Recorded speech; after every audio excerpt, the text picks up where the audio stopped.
What happens when two of late-night television's biggest personalities clash in front of a live studio audience, and one of them gets so heated that security has to step in? Tonight, we're diving into the explosive confrontation that had everyone talking. The heated exchange that ended with Conan O'Brien being escorted off Jimmy Kimmel's set. Make sure to subscribe and drop a comment below, because this story gets more intense with every word spoken. The tension in Studio 6A at El Capitan Entertainment Center was palpable from the moment Conan O'Brien walked through those curtains. What was supposed to be a friendly promotional appearance for his new comedy special quickly turned into something much more sinister. Jimmy Kimmel, known for his supposedly affable demeanor, had something brewing beneath that fake smile, and Conan was about to find out exactly what that was. "Ladies and gentlemen, please welcome the very tall, very pale Conan O'Brien," Jimmy announced, with what seemed like genuine enthusiasm, but anyone paying close attention could hear the slight edge in his voice, the way he emphasized "very pale," just a beat too long. Conan bounded onto the stage with his characteristic energy, that trademark red hair bouncing as he waved to the audience. He settled into the guest chair, adjusting his navy blue suit jacket, completely unaware of what Jimmy had planned. "Conan, great to have you here," Jimmy said, leaning back in his chair with that practiced television smile. "Though I have to say it's interesting timing for your visit." "Interesting how?" Conan asked, his own smile faltering slightly. Something in Jimmy's tone didn't sit right. "Well, you know, with all the talk about your new special, some people are wondering if you're trying to recapture something you lost a long time ago," Jimmy said, his words carefully chosen but clearly meant to sting. The audience sensed the shift immediately. The comfortable chatter died down, replaced by an uncomfortable silence. Conan's eyes narrowed, but he kept his composure. "I'm not sure what you mean by that, Jimmy. I've been pretty consistently funny for, about 30 years now," Conan replied, his voice still light but with a defensive undertone. "Have you, though?" Jimmy pressed, leaning forward now, his elbows on his desk. "I mean, let's be honest here. The Tonight Show thing didn't exactly work out, did it? And now you're doing what? Streaming content? It's like watching a once great athlete trying to make a comeback in the minor leagues." The audience gasped audibly. This wasn't the playful ribbing that usually happened between late-night hosts. This was personal, and it was nasty. Conan's jaw tightened, but he tried to deflect with humor. "Wow, Jimmy, did someone put something extra in your coffee tonight? Because this is quite the aggressive interview style you've got going here." "I'm just asking the questions everyone's thinking," Jimmy shot back, his mask of politeness slipping further. "You had your shot at the big time. You couldn't handle the pressure, and now you're trying to act like you're still relevant. It's honestly a little embarrassing to watch." "Embarrassing?" Conan's voice rose slightly and he shifted forward in his chair. "You want to talk about embarrassing, Jimmy? Let's talk about how you spent years kissing up to network executives, playing it safe, never taking any real risks, just to get a time slot that someone else built for you." Jimmy's face flushed red.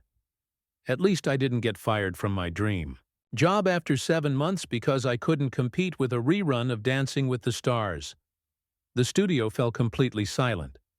Even the cameramen looked uncomfortable. This had gone way beyond anything anyone expected, and it was clear that both men were drawing from years of suppressed resentment and professional jealousy. "You know what your problem is, Jimmy?" Conan said, his voice now cold and measured. "You've spent so long pretending to be the nice guy, the everyman, that you've forgotten what it means to actually be funny. You rely on written bits, celebrity, games, and manufactured viral moments because you don't have the genuine wit to carry a real conversation.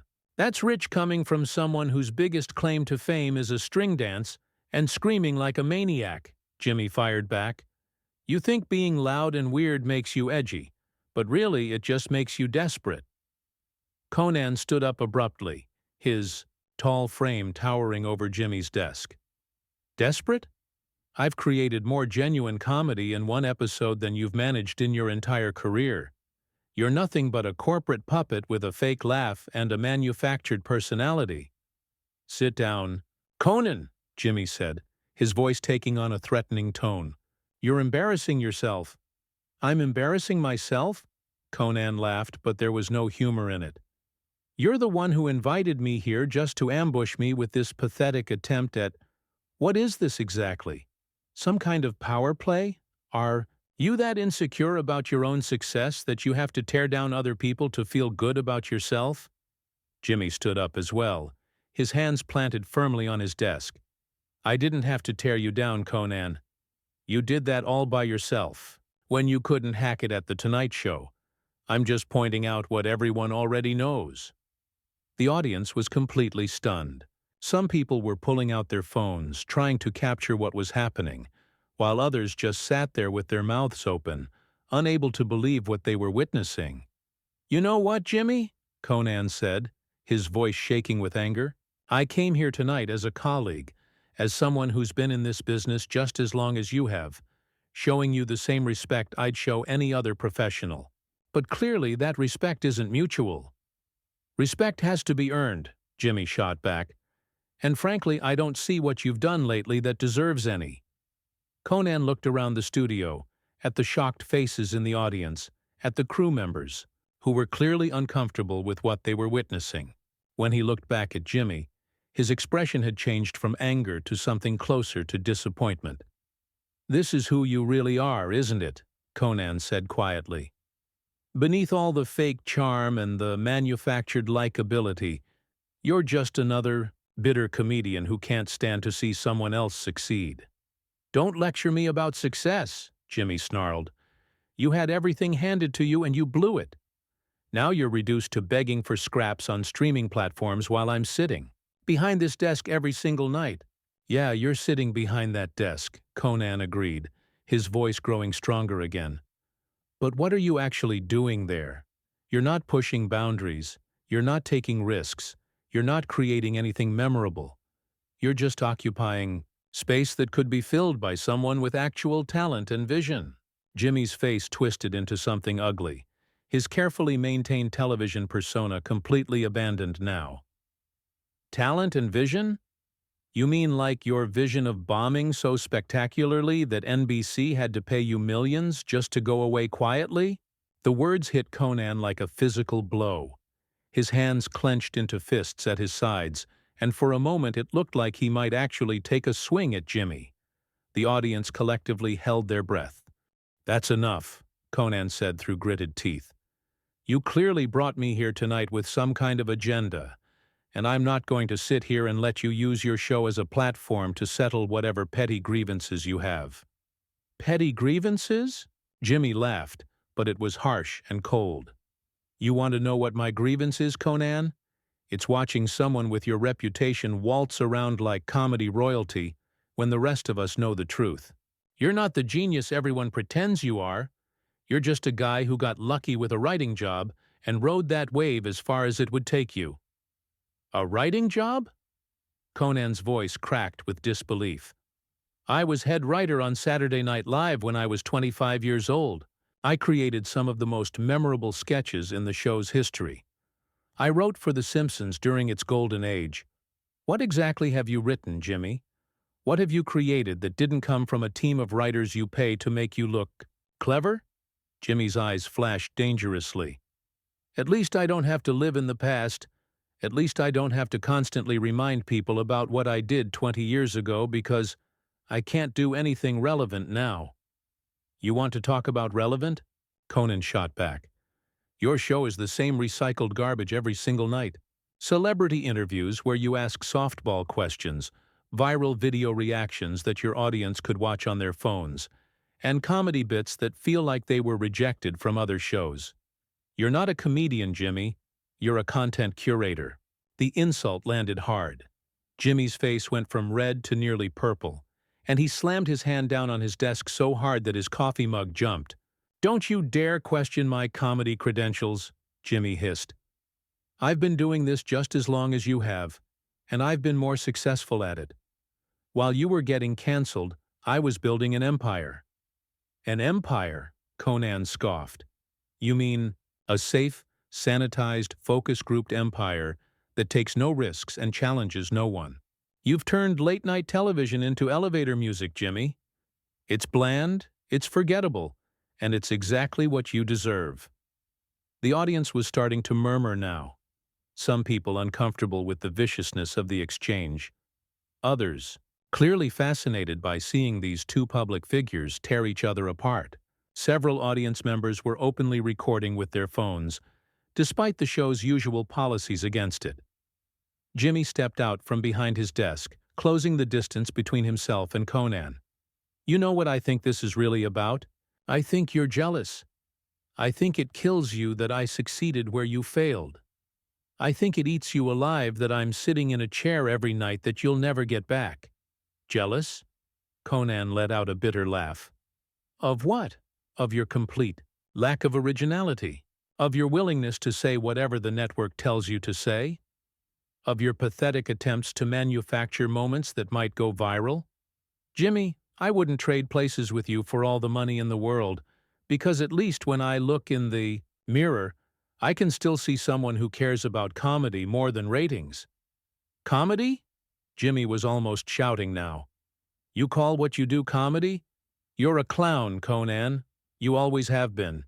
You think being tall and having stupid hair makes you funny, but really you're just a freak show that people watch because they feel sorry for you. The personal attack crossed a line that neither man had crossed before. The studio fell into an eerie silence, with even the crew members looking shocked at how cruel Jimmy's words had been. Conan's voice, when he finally spoke, was deadly quiet. You know what, Jimmy? I've been in this business for 30 years, and I've met a lot of people. I've met genuine comedians, brilliant writers, talented performers. And yes, I've met my share of hacks and wannabes. But I've never met anyone quite like you. I've never met someone who was so successful and yet so completely hollow inside. Hollow? Jimmy stepped even closer, his face inches from Conan's. You want to see hollow? Look at your career for the last 10 years. Look at what you've been reduced to. You're a cautionary tale, Conan, not a comedy legend. At least I'm not a fraud, Conan replied, his voice steady despite the obvious emotion behind it. At least when people watch me, they're seeing something real, even if it's flawed. When they watch you, they're seeing a manufactured product designed by committee to offend no one and inspire no one. Jimmy's hands were shaking with rage now. Get out, he said quietly. What? Conan asked, though he'd heard perfectly well. I said get out, Jimmy repeated, louder this time. Get out of my studio, get out of my show. You're done here. Conan stood perfectly still for a moment, staring at Jimmy with a mixture of disgust and pity. Your studio? Your show? Jimmy, this isn't yours. This is just another corporate entertainment product that you happen to be the current spokesperson for.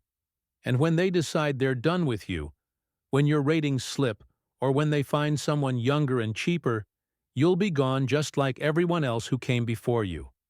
Security! Jimmy called out, his voice echoing through the studio. We need security up here now. The audience gasped. Several people stood up in their seats, trying to get a better view of what was happening. The tension in the room was suffocating, and it was clear that things were about to get much worse. Two large security guards appeared at the edge of the stage, their faces serious as they assessed the situation. The audience was buzzing with nervous energy, phones held high to capture every moment of this unprecedented meltdown. Really, Jimmy? Conan said, his voice filled with disappointment rather than anger now. You're going to have me thrown out, like some kind of troublemaker. I came here as your guest, and this is how you treat a colleague? You stopped being my guest the moment you started disrespecting me in my own house, Jimmy snapped, gesturing aggressively toward the security guards. I don't have to sit here and listen to some washed-up has-been lecture me about comedy. Conan shook his head slowly, a sad smile crossing his face. You still don't get it, do you? This isn't about comedy anymore. This isn't even about television. This is about who you are as a person, Jimmy. And frankly, I don't like what I'm seeing." "I don't care what you like," Jimmy shot back. "I don't care what you think about me or my show or anything else. You're nobody to me, Conan. You're just another failed comedian who can't accept that his time is over." One of the security guards approached cautiously. "Mr. Kimmel, is there a problem here?" "Yes, there's a problem," Jimmy said, pointing at Conan. "My guest has become belligerent, and I want him removed from the studio immediately." Conan looked at the security guard with a mixture of amusement and disbelief. "Belligerent? I've been sitting here having a conversation, albeit a heated one, and suddenly I'm belligerent? This is unbelievable." "Sir, we're going to need you to come with us," the guard said politely but firmly. "This is insane," Conan said, looking out at the audience. "Ladies and gentlemen, I want you all to remember what you've witnessed here tonight. This is what happens when someone in power can't handle being challenged. This is what happens when ego trumps professionalism." Jimmy's face was contorted with rage. "Don't you dare try to turn this around on me. You came into my studio and insulted me, insulted my show, insulted everything I've worked for. You have no right to act like the victim here." "I'm not acting like anything," Conan replied calmly as the security guards moved closer. "I'm simply pointing out that you invited me here under false pretenses. You ambushed me with personal attacks, and now you're having me physically removed because you don't like what I have to say in response. If anyone in this audience can't see what's really happening here, then I feel sorry for them." "Just get him out of here," Jimmy said to the guards, his voice shaking with fury. "I don't want to hear another word from him." As the security guards flanked him, Conan straightened his jacket and looked directly into the main camera. "You know what the really sad part about all of this is? Jimmy and I used to respect each other. We were colleagues in this business. We understood what it meant to work in comedy, to try to make people laugh, to bring some joy into the world. But somewhere along the way, he lost sight of what really matters." "Get him out now!" Jimmy screamed, his professional composure completely shattered. Conan allowed the guards to escort him toward the exit, but he continued talking as they walked. "The worst part isn't that Jimmy attacked me personally tonight. The worst part isn't even that he's having me thrown out like some kind of criminal. The worst part is that he's forgotten what comedy is supposed to be about. It's supposed to be about truth, about finding humor in the absurdity of life, about connecting with people on a human level." One of the guards gently took Conan's arm, but he didn't resist. He just kept talking, his voice carrying clearly through the stunned studio. "Instead, Jimmy has turned it into something petty and small and mean-spirited. He's turned it into a weapon to hurt people instead of a tool to heal them. And that's not just disappointing, it's tragic." Jimmy stood behind his desk, breathing heavily, his face still flushed with anger. "Good riddance," he muttered, loud enough for the microphones to pick up. As Conan reached the edge of the stage, he turned back one final time. "Jimmy, I genuinely hope you find whatever it is you're looking for. I hope you figure out why you're so angry, why you felt the need to do this tonight. Because this isn't about me, and it's not about comedy. This is about something broken inside you, and until you fix that, you're never going to be the comedian you could have been." "Shut up and get out!" Jimmy yelled, his voice cracking with emotion. Conan nodded to the audience one last time. "Thank you all for witnessing this. Remember what you saw here tonight, because this is what happens when someone chooses cruelty over kindness, ego over empathy. Take care of yourselves, and take care of each other." With that, the security guards escorted Conan through the backstage area and out of the studio. The audience sat in stunned silence for several long moments, the weight of what they had just witnessed settling over them like a heavy blanket. Jimmy stood alone on his stage, his chest heaving, staring at the spot where Conan had been standing. The cameras were still rolling, capturing every moment of his meltdown, and slowly he seemed to realize what he had done. But by then, it was too late. The damage was complete, and everyone in that studio knew they had just watched something that would change both men's careers forever. The aftermath would be swift and brutal, but that's a story for another time. What matters is what you just witnessed. The moment when two titans of comedy revealed who they really were, when the cameras were rolling and the pressure was on. So what do you think really drove Jimmy to attack Conan so viciously that night? Was it jealousy, insecurity, or something else entirely? Subscribe to the channel and let me know in the comments below, because this story raises questions that go far beyond just one heated television appearance.